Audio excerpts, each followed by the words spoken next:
Kang versus लाल भद्दा goblin. Goblin का चेहरा टक्कर इतनी जोरदार थी कि वो हवा में दूर जा गिरा। सिपाही अभी भी सदमे में थे। वे समझने की कोशिश कर रहे थे कि अचानक क्या हुआ, कौन या क्या उन्हें बचाने आया था। तभी कंग स्टाइल से ट्रक के अंदर दाखिल हुआ। उसके होठों पर एक शैतानी मुस्कान। सिपाही जो पहले ही लाल गॉब्लिन से डरे हुए थे, कंग के चेहरे पर वो डरावनी मुस्कान देखकर और भी ज्यादा डर गए। एक सिपाही जिसकी आवाज कांप रही थी चिल्लाया, नया राक्षस हमला, गोली चलाओ। कंग ने गुस्से से कहा, मैं इंसान हूँ, क्या तुम पागल हो गए हो? सिपाही ने ध्यान से देखा और समझा कि कंग का रूप ही डरावना है, लेकिन वह इंसान है। शर्मिंदा होते हुए सिपाही ने धीरे से माफी मांगी, यह सोचते हुए कि कंग शायद उन पर मदद के लिए आया है। लेकिन कंग सिपाही की माफी पर ध्यान नहीं दे रहा था। उसका ध्यान लाल गॉब्लिन था, धीरे धीरे उठ रहा। कंग ने सेना की मदद सिर्फ इसलिए नहीं की क्योंकि वो हीरो बनना चाहता था, नहीं, उसे समझ आ गया था कि अगर सेना हार जाती है तो गॉब्लिन सीधा उसके पीछे आता और जुई खतरे में पड़ जाती। ये सोचकर कंग ने फैसला किया कि सेना के साथ मिलकर ही गॉब्लिन को हराना बेहतर होगा। कंग ट्रक से कूदा और सिपाहियों से पूछा, तुम लोगों के पास आंसू गैस है? सिपाहियों ने हाँ में सिर हिलाया, लेकिन कहा कि उनके पास कंग के लिए कोई अतिरिक्त मास्क नहीं है। बिना किसी झिझक के कंग ने जवाब दिया, मुझे आंसू गैस के मास्क की जरूरत नहीं। सिपाही थोड़े हैरान हुए पर तैयार हो गए बम फेंकने के लिए जैसे ही कंग ने गॉब्लिन पर हमला किया। दूसरी तरफ जुई अंदर से घबरा रही थी, सोच रही थी कि क्या कंग क्या कर रहा है, बिना किसी पावर के लड़ने जा रहा है। लेकिन अब वक्त था एक महाकाव्य लड़ाई का, कॉन्ग वर्सेस लाल गॉब्लिन। कॉन्ग ने मुस्कुराते हुए कहा, मैंने इतने गॉब्लिन मारे हैं लेकिन कोई भी मुझे वो संतुष्टि नहीं दे सका। आखिर एक लायक कॉम्पिटिटर मिल गया। इस पल में कंग आधिकारिक रूप से गॉब्लिन स्लेयर बन गया था। लाल गॉब्लिन कंग की चुनौती को समझ गया और गुस्से से भर गया, लेकिन इससे पहले की लड़ाई और तेज हो पाती, सिपाही ने आंसू गैस बम फेंक दिया। जैसे ही बम फटा, लाल गॉब्लिन पागल हो गया। उसकी आंखों में आंसू भर आए, वह दर्द से चीखने लगा।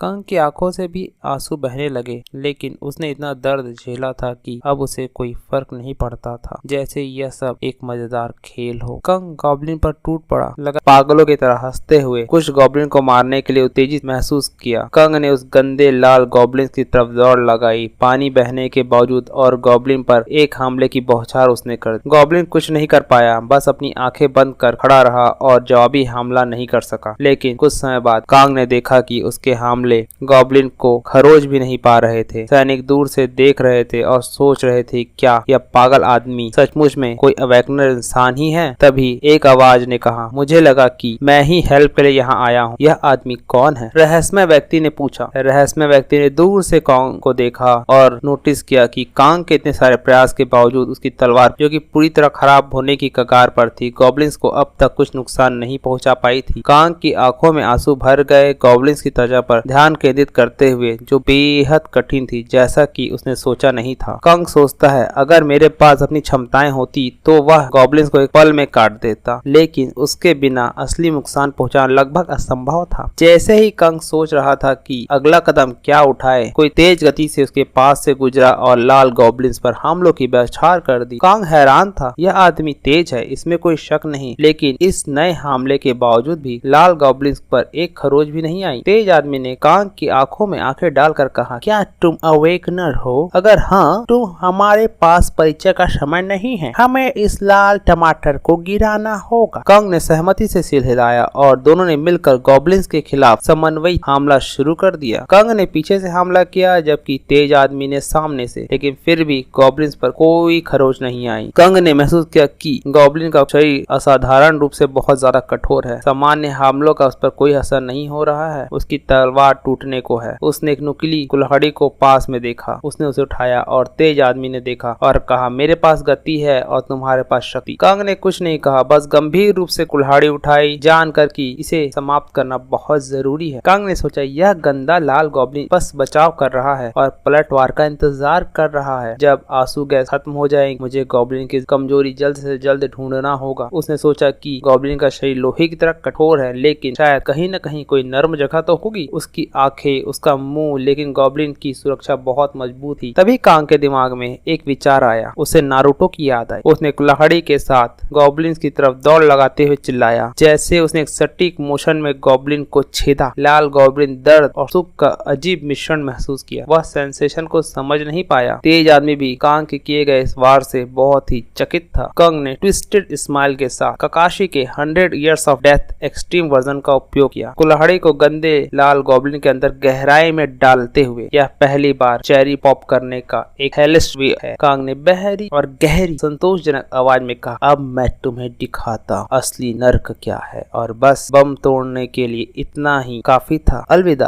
इस हमले ने आखिरकार गॉब्लिन को खत्म कर दिया। कांग ने कहा, this is a new way of pop the cherry. सभी सिपाही और तेज लड़का बस खड़े खड़े सोच रहे थे, ये आदमी कौन है? क्या ये सच में इतना ताकतवर और ओवर पावर अवेकनर है? वो हैरान थे कि वो इस समय इस बंदे के आसपास थे और इसका अंदाजा तक नहीं था। असल में उन्हें ये नहीं पता था कि कांग ने अभी तक अपनी क्षमताओं का इस्तेमाल करना शुरू नहीं किया है। आखिर जब कांग ने लाल गॉब्लिन के चेहरे पर हथौड़े से वार करके उसे पूरी तरह से खत्म कर दिया तो सिस्टम ने उसे सूचित किया कि उसने बॉस गॉब्लिन को मार डाला है, और क्योंकि लाल गॉब्लिन बॉस मॉन्स्टर था, कांग को उसका इनाम मिलने वाला था। लेकिन चूंकि कांग ने अभी तक ट्यूटोरियल पूरा नहीं किया था, वह इस इनाम को चेक नहीं कर सकता था। कांग ने उस आइटम को उठाकर अपनी इन्वेंट्री में रख लिया। तभी पीछे से तेज लड़के ने कांग को पुकारा। ये देख, कांग थोड़ा घबरा गया। उसने सोचा, आमतौर पर आइटम को बांटना पड़ता है ना, लेकिन लाल गॉब्लिन को शुरुआत से अंत तक उसने अकेले ही हराया था। तेज लड़का तो बस बीच में आ गया। कांग आइटम को उस तेज लड़के के साथ बांटना नहीं चाहता था, इसलिए बिना कुछ कहे वो बिजली की तेजी से भाग निकला, ये चिल्लाते हुए कि उसे कुछ जरूरी काम आ गया है। तेज लड़के ने स्टाइल से अपना मास्क हटाया और एक बेहद हैंडसम चेहरा दिखाई दिया। उसने अपने माथे से पसीना पोंछते हुए सोचा,